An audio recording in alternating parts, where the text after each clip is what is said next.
ಸ್ಯಾಂಡಲ್ವುಡ್ನ ಚಿನ್ನಾರಿ ಮುತ್ತ ವಿಜಯ ರಾಘವೇಂದ್ರಗೆ ಇಂದು 17ನೇ ವಿವಾಹ ವಾರ್ಷಿಕೋತ್ಸವ. ಈ ದಿನ ವಿಜಯ ರಾಘವೇಂದ್ರ ಅವರು ಸ್ಪಂದನ ನೆನೆದು ಭಾವುಕರಾಗಿ ಕಣ್ಣೀರು ಹಾಕಿದ್ದಾರೆ.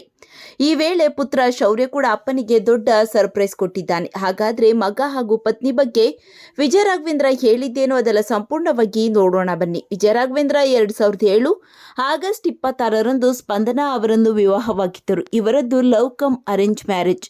ವಿಜಯ ರಾಘವೇಂದ್ರ ಪತ್ನಿ ಸ್ಪಂದನಾ ಇದ್ದಿದ್ರೆ ಇಂದು ಅವರೊಂದಿಗೆ 17ನೇ ವಿವಾಹ ವಾರ್ಷಿಕೋತ್ಸವವನ್ನು ಆಚರಿಸಿಕೊಳ್ಳುತ್ತಿದ್ದರು. ಆದರೂ ಅವರ ನೆನಪಿನಲ್ಲಿ ವೆಡ್ಡಿಂಗ್ ಆನಿವರ್ಸರಿ ಸಂಭ್ರಮ ವಿಶಿಷ್ಟವಾಗಿ ನಡೆದಿದೆ. ಅಗಲಿದ ಪತ್ನಿ ಸ್ಪಂದನಾ ನೆನೆದು ವಿಜಯ ರಾಘವೇಂದ್ರ ಭಾವುಕರಾಗಿದ್ದಾರೆ. ಅದರಲ್ಲೂ ಪುತ್ರ ಶೌರ್ಯ ಕೇಕ್ ತಂದು ಸರ್ಪ್ರೈಸ್ ಕೊಟ್ಟಾಗ ವಿಜಯ ರಾಘವೇಂದ್ರ ಭಾವುಕರಾಗಿದ್ದರು. ಆದರೆ ದುಃಖವನ್ನು ತಡೆದುಕೊಂಡು ತಮ್ಮ ಹಾಗೂ ಸ್ಪಂದನಾ ಅವರ ಲವ್ ಸ್ಟೋರಿಯನ್ನು ಕ್ಯಾಮ್ರಾ ಮುಂದೆ ರಿವೀಲ್ ಮಾಡಿದ್ದಾರೆ. ಏನೇ ಆದರೂ ಅವಳ ಮುಖ ನೋಡಿದರೆ ಅಳಬೇಕು ಅಂತ ಅನಿಸುವುದಿಲ್ಲ. ಸ್ಪಂದನಾ ಅಂತಹದೊಂದು ಎನರ್ಜಿ. ಅವಳಿಗೂ ಅಷ್ಟೇ ಮಾತಾಡು ಅಂದರೆ ಹೆಚ್ಚು ಬರುವುದಿಲ್ಲ.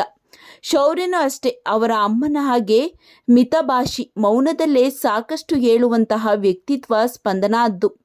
ನನಗೆ ಸ್ಪಂದನಾ ನೋಡಿ ಇಷ್ಟ ಆದ ಮೊದಲ ವಿಚಾರನೇ ಅದು ಎಂದು ವಿಜಯ ರಾಘವೇಂದ್ರ ಹೇಳಿದ್ದಾರೆ. ನಾನೊಂದು ಭ್ರಮೆಯಲ್ಲಿದ್ದೆ. ನಾನು ಕಾಪಾಡಿಕೊಳ್ಳುತ್ತಿದ್ದೇನೆ, ನಾನು ನೋಡಿಕೊಳ್ಳುತ್ತಿದ್ದೇನೆ ಅಂತಿದ್ದೆ. ಆದರೆ ನನ್ನನ್ನು ನೋಡಿಕೊಳ್ಳುತ್ತಾ ಇದ್ದಿದ್ದು ಅವಳು, ನನಗೆ ಶಕ್ತಿಯಾಗಿ ಇದ್ದಿದ್ದು ಅವಳು. ಧೈರ್ಯ, ನಗು ಎಲ್ಲವೂ ತುಂಬ ಇದೆ ಎಂದು ಪತ್ನಿ ಸ್ಪಂದನಾ ಬಗ್ಗೆ ವಿಜಯ ರಾಘವೇಂದ್ರ ಭಾವುಕರಾಗಿ ಮಾತನಾಡಿದ್ದಾರೆ. ಮಗ ಶೌರ್ಯನ ಬಗ್ಗೆ ಕೂಡ ಮಾತನಾಡಿದ ರಾಘು, ಸ್ಪಂದನಾ ನಾನು ಒಬ್ಬನೇ ಇರಬಾರದೆಂದು ಅವಳ ಪ್ರತಿರೂಪವಾಗಿ ಶೌರ್ಯನನ್ನ ಬಿಟ್ಟು ಹೋಗಿದ್ದಾಳೆ. ಶೌರ್ಯ ತುಂಬಾನೇ ಕೇರ್ ಮಾಡುತ್ತಾನೆ, ಅವನ ತಾಯಿ ರೀತಿ ಅನ್ನುತ್ತಾ ಭಾವುಕರಾಗಿದ್ದಾರೆ ರಾಘು. ವಿಜಯ ರಾಘವೇಂದ್ರ ಅವರ 17ನೇ ವಿವಾಹ ವಾರ್ಷಿಕೋತ್ಸವಕ್ಕೆ ನೀವು ಸಹ ಕಾಮೆಂಟ್ ಮಾಡಿ ಶುಭಾಶಯ ತಿಳಿಸಿ.